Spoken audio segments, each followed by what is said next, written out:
You need to vet your friends. You need to be very careful with the people that you hang around, with the people that you allow in your life.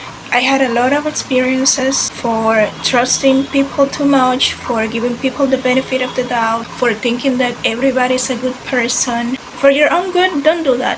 Don't do what I have done. Don't be naive, because people are evil and some people really enjoy getting to other people's proximity just to hurt them. When it comes to vetting friends, in my opinion, there are several things that you need to take into account based on my experience. This might be controversial. I have some strong opinions that maybe a lot of people are not going to like, but experience taught me that in my case, personally, this is what I need to do.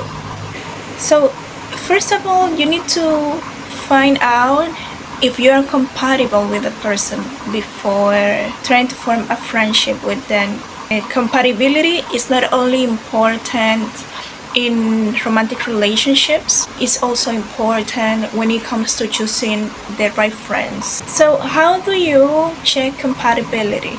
If you're compatible with someone, if you can be friends with someone. I used to be someone that could be friends with anybody. I didn't discriminate when it comes to friendship. I thought everybody was a good person. I didn't realize that people had ill intentions, that people sometimes had insecurities or hatred in their hearts. So that is not a good choice. You need to discriminate is not the word, but you need to vet properly. You need to get to know properly and be very careful with who you bring in your life, in your circle, because that can affect your emotions, your finances, and your whole life. Because if you are associated with certain kind of people, other people are going to think that you are the same.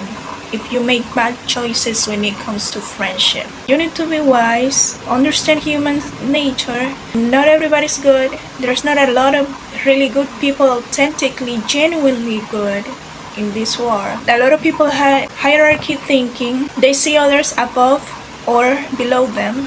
There's no middle ground for them. You need to be conscious of how humans think, the power games they play, the mental games they play. So you don't choose this type of people to be around you, because the wrong people can give you bad advice. The wrong people can give you a bad reputation. The wrong people can discourage you from your dreams, from your goals. The wrong people will tell you that you can do that. So those are not people that you should have in your life. So that's why I emphasize so much that it is very important to be extremely careful of who you choose as friends. How do you determine, in my opinion, as a regular person, I'm not a psychologist, this is just based on my experience and on what I think for me that I should do. So how do you determine compatibility for a friendship? Number one, in my opinion, moral compass. Do they have the same moral compass as me? This might sound silly, but life has taught me that when you are friends with people that have a very different moral compass than you, that will cause conflict within you, inside. That will not sit well. It doesn't matter how much you appreciate someone, but it's not going to sit well with you, because the first thing that comes to mind is, like, if this person does this to somebody else, they could do it to me at some point. Or it's not something that I agree with, and maybe you can try to advise them to take a different route with their lives because you love them, because you appreciate them, because you're honest, because real friends are honest. Real friends tell the truth even when it hurts, and you tell, well, this is not okay, what you're doing is wrong, and they continue doing it 1,000 times again after that. So there is nothing that you can do for that person to make the right decision and to change for the better if they don't want to. And that type of thing will cause conflict in the relationship at some point. So for example, I don't do drugs. I'm not interested in that, never had been curious of that. And my lovely friends love drugging herself every day. I can appreciate her. She might be a good person, but that is gonna cause conflict because then they're going to want you to do the same. Or if you tell someone for their own good that they are hurting themselves and they don't want to listen, you cannot change that.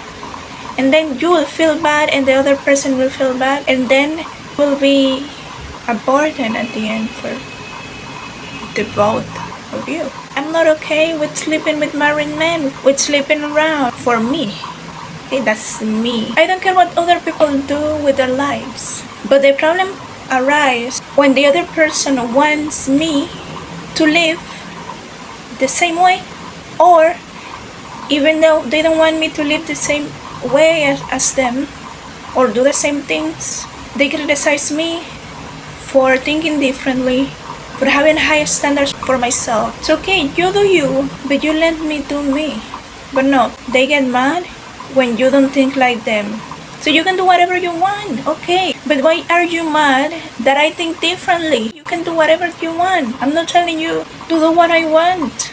I can give you an advice for your own good because I'm worried about you as a friend. But why do you criticize the way I think? You don't have to agree, but at least respect it. Or even if you don't respect it, stay quiet, live your life, I live mine. But no, they get mad at you for wanting something different for your life. They think that I feel superior. I don't feel superior, I just think differently. And if you feel bad about yourself, it's not my fault.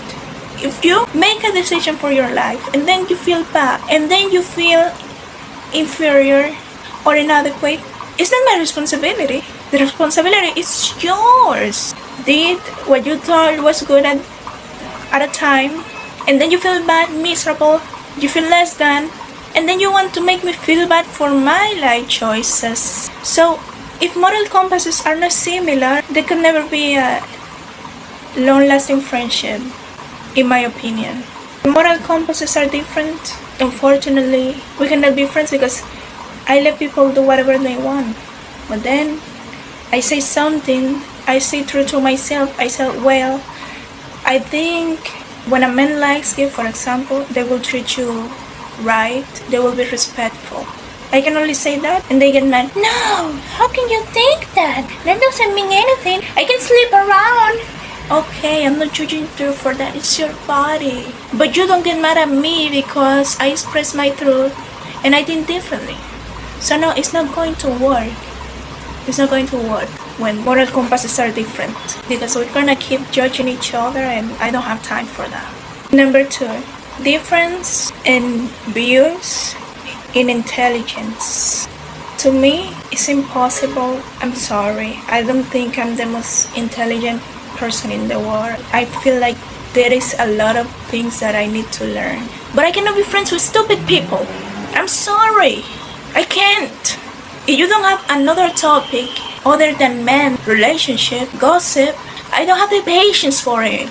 There are other things more important. There are other more important things to talk about. I read a freaking book. Watch a YouTube video and learn something. In the past, I didn't care about that.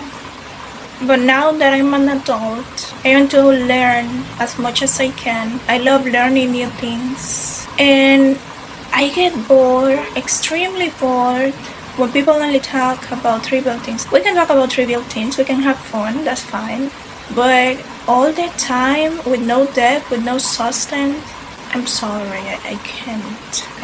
If intelligence levels are extremely apart, extremely different, there are going to be conflicts at the end of the day. It shouldn't be like that, but unfortunately, this is real life. You love people the way they are, but I had to learn the hard way that you need to put yourself first.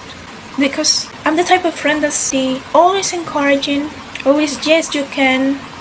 You are gorgeous, you're beautiful. But who thinks about me? Myself. I'm the one who have to take care of myself.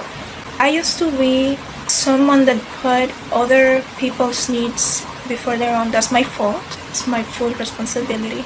But I am tired of it. And I'm no longer doing that in 2025. Sorry, I got a little deviated from the topic. You need to put yourself first because no one is coming to save you. Only you can change your life. Only you can work on your self-esteem. Only you can work on expanding your mind. It's really tiring sometimes to be the encouraging one, and then when it comes to you, there's no support. So no, I'm not doing that. I'm in my villain era right now. I want to grow. I want great things for my life. I don't have time to talk BS the whole day. So now if levels of intelligence, or if the other person views the world extremely different than you, it's not going to work. No matter how much you try, it's not going to work because you guys are going to clash at some point. So no. You know what I have realized? It might not sound good, but I think upbringing matters a lot of the times. What the other person saw in their household might affect their life. And I'm not talking about rich upbringing, I'm talking upbringing when it comes to values, which is tied to morals as well. When you and another person have different values, it's really hard to be friends. So that's something that unfortunately, I don't know if unfortunately it doesn't sound good, but sometimes these are things that you need to take into account, because some people bring a lot of things that they saw in their household that make them not a great person, and don't think that they're gonna be good to you unless they have done extensive work through therapy and they decided to be a good person. But most of the time it's not like that. This is just my opinion. I'm not saying that this happens with everybody, because I think people decide what they want to be and how they want to be.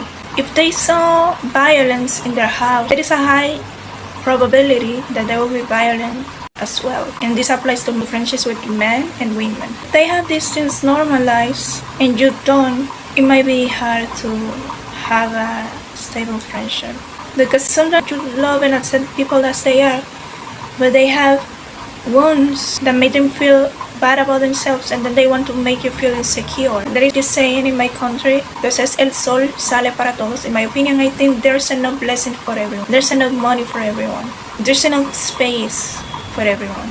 But there are people that grew up with limiting beliefs. They think they cannot do something, and they see you doing something, and they want to discourage you from pursuing your passions. So if they saw that in their household, a lot of the times they are going to try to transmit that to their friendships. This is really sad, but a lot of times it's the truth, and we have to accept it. Another one, behavior. Do they like to gossip? Do they like to talk behind other people's backs? Are they respectful? So if you don't align with these behaviors, you cannot be friends with a person that aligns with those behaviors, because you are going to be uncomfortable. You're not going to feel happy, and you're not going to be at peace. And peace is sacred, and you need to protect your peace at all costs. That's my motto for 2025. Cut off the friendships that don't serve you. And serve you, I mean, are they there for you, or do they cause you stress? I have so many stories that maybe I will talk about later on. Why will they do in certain situations? Somebody forgot their wallet. Again, moral compass. Will they take it, or will they give it back, or give it to a person that can give it back to the owner of the wallet? Are they extremely friendly with their boyfriend's friends? It hasn't happened to me, but I have seen it. Like, I'm sorry. Are you telling me that you slept with your friend's ex? What kind of friend is that? That's BS. So no, I cannot be around people that do that. I'm not Holy Mary. I'm a normal human being, but that behavior doesn't align with me. I'm sorry. I can't. So again, moral compass, intelligence level, upbringing, behavior. Recognize patterns. Are they extremely jiggly and flirty with taken men? If you align with the behavior, that's fine for you. Be friends with those people. But I can't. I'm sorry.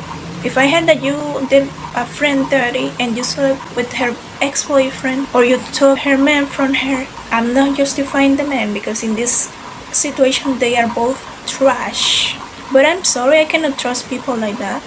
Not for business and not for friendship. This is just my opinion. You can do whatever you want. These are 4 important things that as an adult I had to learn the hard way that you need to take into account when choosing friendships. What kind of person is he or she? How do they treat others? Thank you for watching this long video. Please subscribe. I love singing, I love music, I love fashion, I love talking about different things. I love learning new things all the time. So please follow me. I'm Monaliza. Thank you. Bye bye. Your cancelable princess.